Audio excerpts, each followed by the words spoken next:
penugasannya pun sebenarnya sama semuanya, nggak ada kita bedain satu persatu, itu nggak ada. Yang membedakan, yang personalized tadi saya bilang itu di bagian cara kita mentreatment ketika tugas itu diberikan.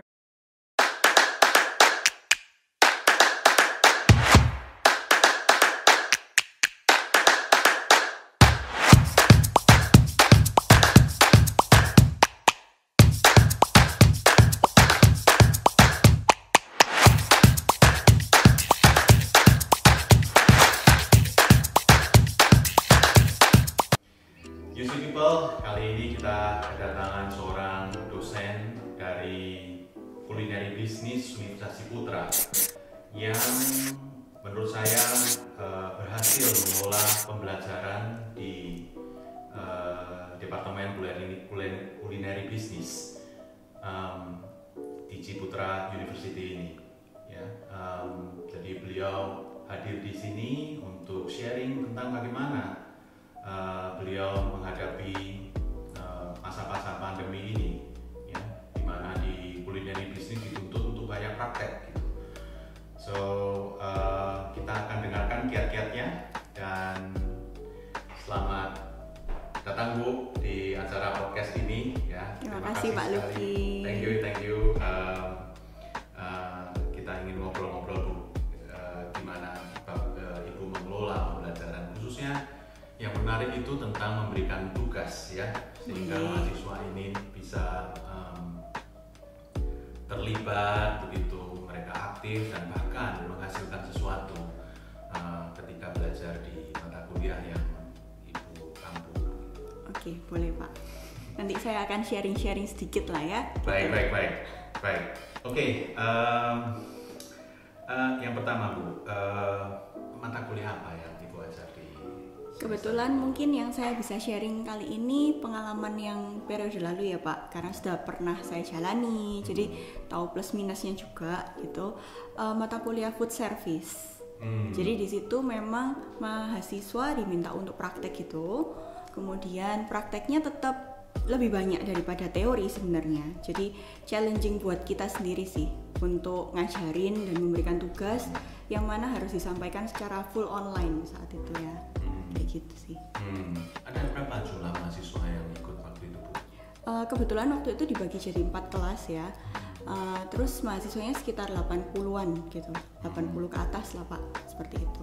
80 orang. Tapi kan memang dibagi ke 4 kelas tersebut ya gitu. Oke. Dan Ibu mengajar sendiri atau bersama dengan tim Bu?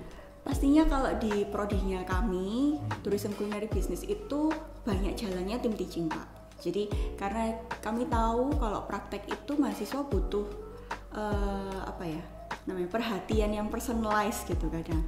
Akhirnya kita memutuskan untuk ada tim teaching gitu. Dimana tujuannya tim teaching sendiri itu bukan hanya sekedar memberikan pelayanan yang personalized ke mahasiswa ya, tapi juga istilahnya kita brainstorming bersama nih gitu. Kadang kan kalau kelasnya besar, terus habis gitu istilahnya mata kuliahnya ini kan harus disampaikan secara online, sedangkan harusnya praktek nih gitu. Challenge-nya kan banyak. Kalau mikir sendiri kayaknya agak berat gitu ya. Jadinya kita butuh insight dari beberapa pihak gitu. Nah, sedangkan kalau tim teaching sendiri kan banyak komposisinya. Ada dosen internal, kemudian ada DLB juga. Plus ada asdos gitu ya. Mungkin yang lebih deket sama mahasiswa gitu. Jadi kita punya komposisi itu tujuannya supaya perjalanan dalam memberikan pengajaran ataupun penugasan nantinya bisa berjalan dengan baik gitu harapannya.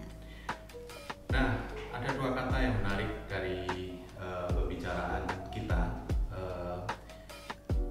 personalized, penugasan yang personalized yang diampu oleh tim. Tapi saya ingin menggali lebih jauh tentang bagaimana penugasan untuk 80 orang ini. Tapi personalized gitu Bu. Ya, jadi sebenarnya tugasnya pasti sama ya Pak, karena kan satu mata kuliah penugasan pasti sama, apalagi kalau di UC kan kita sudah menggunakan learning management system sendiri kan. Nah, e-learning itu memang semua tugas akan diberikan panduannya di e-learning gitu. Jadi baik mahasiswa yang istilahnya sudah mengerti sebelum perkuliahan atau di tengah-tengah baru mengerti, ataupun masih yang sampai terakhir agak kebingungan, itu mereka sebenarnya sudah punya panduan sebelum perkuliahan dimulai gitu. Mereka sudah bisa baca gitu. Nah, penugasannya pun sebenarnya sama semuanya, nggak ada kita bedain satu persatu, itu nggak ada. Yang membedakan, yang personalized tadi saya bilang itu di bagian cara kita mentreatment ketika tugas itu diberikan. Benar-benar tugas itu saat dikerjakan oleh mahasiswa pasti kan kendalanya banyak. Nah, di situ yang kita baru mulai istilah personalize-nya gitu. Bisa dielaborasi lagi Bu, mungkin UC People perlu tahu tuh gimana tuh. Mungkin saya cerita sedikit gitu ya. Oke, salah satu tugasnya di food service itu paling susah adalah bagaimana kita mengajarkan mahasiswa untuk membawa skill bawa plate gitu, membawa plate. Yang mana bawa plate itu kan lebih dari satu pastinya. Dan plate standar kan pasti berat ya, standarnya itu berat banget sebenarnya. Kalau buat kita sendiri gitu, ngerasanya challenging, butuh proses untuk bawa plate itu. Apalagi mahasiswa yang mungkin baru dan belum pernah melihat istilahnya plate-nya gitu, seberapa berat itu kan mereka belum tahu gitu. Nah, ketika kita memberikan tugas, kita sudah kasih istilahnya greeting dulu di awal atau introduction dulu di awal, bahwa yang standar, yang maksudnya idealnya itu seperti ini dan bawanya itu seperti ini. Kita sudah berikan contoh gambar, ada beberapa video. Kemungkinan kalau gambar dan video kan juga mereka ngerasa dosennya ini bisa apa nggak sih gitu kan. Makanya ketika kita memberikan teori gitu ya, teori pengantar, dosennya pun harus perform gitu, memberikan contoh gitu ya, supaya istilahnya mahasiswanya sendiri sudah punya trust gitu. Oh, ternyata dosen kita tuh bukan cuma ngomong loh gitu. Ternyata dosen ya bukan kaleng-kaleng gitu. Dosennya itu juga bisa loh melakukan hal itu gitu. Jadi kalau saya dengerin dosennya atau nasihat dari dosennya atau arahan dari dosennya, pasti saya juga bisa gitu kan. Nah, setelah itu mereka, karena pandemi gini itu kan susah ya Pak untuk memaksakan mahasiswa mempunyai plate yang standar gitu, karena dari segi cost juga pasti besar gitu kan. Kemudian dari akses gitu, nggak semua orang bisa mengakses untuk beli plate itu. Misalnya ada yang di daerah kan pasti kesusahan. Jadinya itu yang kita bilang personalize. Kita meminta mahasiswa untuk oke, yang kamu punya di rumah itu plate-nya kayak apa sih gitu. Jadi kalau kita misalnya minta plate yang istilahnya plate ini apa ya Bu? Piring. Ya. Oke. Piringnya itu peres gitu ya Pak, yang ceper gitu. Ternyata di rumah punyanya kayak yang itu agak cekung, seperti itu. Nah, itu kan sebenarnya metodenya pasti berbeda dan challenge-nya pasti berbeda. Nah, di situ kita tetap minta mereka untuk coba aja pakai itu. Yang penting cara posisi tangannya sudah tepat, kemudian kalian coba balancekan dengan yang kalian punya dulu. Pasti nanti kalau kalian punya kesempatan datang ke UC untuk coba yang ideal, itu pasti bisa. Kita bilang gitu. Jadi istilahnya di arahan kita gitu ya, di dosen memberikan arahan, itu kita juga menyempitkan atau memasukkan motivasi gitu, dengan harapan mahasiswa sendiri itu akhirnya ke sugesti bahwa aku pasti bisa kok gitu. Nah, setelah itu mereka praktek gitu. Memang praktek pasti banyak susahnya ya, karena kayak Bu ini nggak bisa, ini kok piringnya miring ya, nggak lurus nih, nggak balance gitu. Gimana ya? Kita baru fokusin satu-satu. Nah, kalau di Zoom itu kan sebenarnya bisa di gallery view ya, kemudian habis itu kita bisa spotlight gitu. Nah, itu tugasnya tim teaching di situ. Jadi karena kalau sendirian pasti kesusahan ya, kita memberikan arahan dan melihat di layar. Akhirnya kita itu gunakan tim teaching itu untuk bekerja sama. Jadi ada yang memberikan arahan, ada yang benar-benar handling untuk spotlight bagian mana yang harus kita highlight gitu.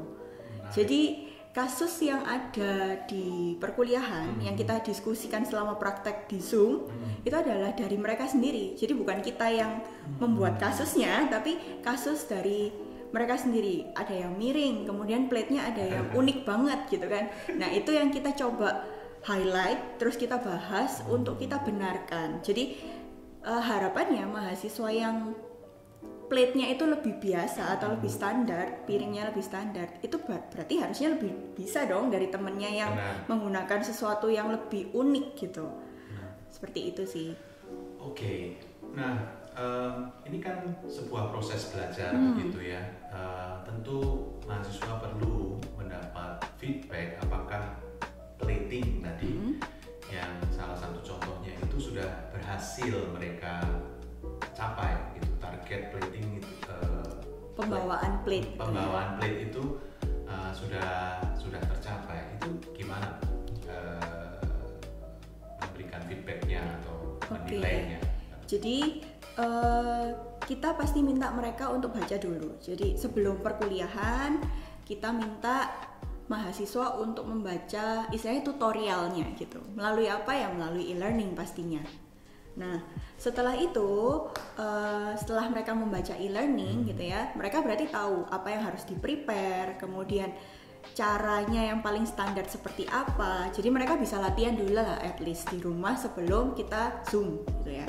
Nah, saat Zoom, kita pun tahu nggak semua mahasiswa sudah lihat e-learning tersebut. Jadi kita kasih waktu mungkin singkat aja 5 menit, 3 menit sampai 5 menit untuk buka-buka dulu gitu ya. Bagi yang belum membaca e-learningnya, ya mereka harus effort buka dan prepare untuk perlengkapannya. Tapi kalau mereka yang sudah baca, otomatis kan waktu 5 menit mereka fokuskan untuk prepare dirinya sendiri dan peralatan yang dia butuhkan gitu. Nah, setelah itu setelah 5 menit berlalu, kita mulai praktek. Nah, prakteknya itu pun bersamaan, Pak. Jadi nggak cuma mahasiswa aja yang harus melakukan, dosennya pun juga akan mengulangi sama gitu.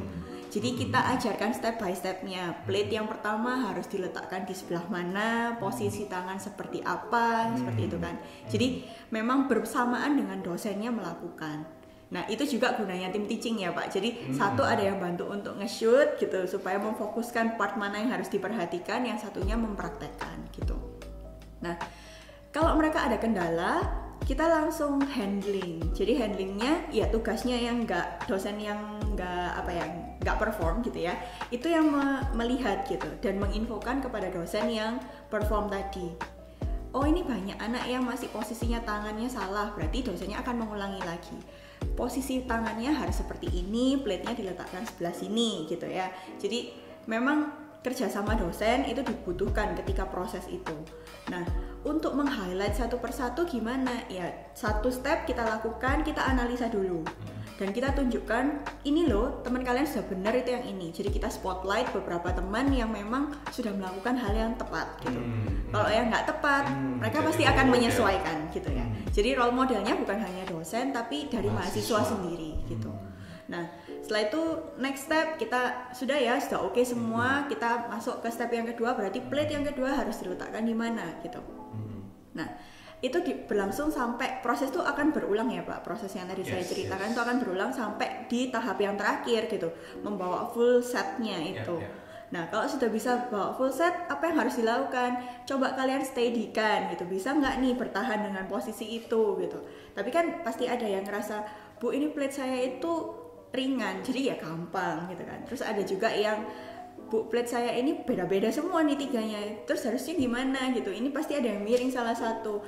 Nah, itu yang kita akhirnya tarik lagi untuk studi kasus baru gitu Pak. Jadi istilahnya dalam proses itu dosen sebenarnya nggak memprepare studi kasus yang pasti gitu ya, tapi kita cari dari mahasiswa sendiri. Jadi otomatis dari 4 kelas itu sebenarnya kasusnya beda-beda gitu, tergantung kebutuhannya mereka dan apa yang ada di kelas mereka gitu sih.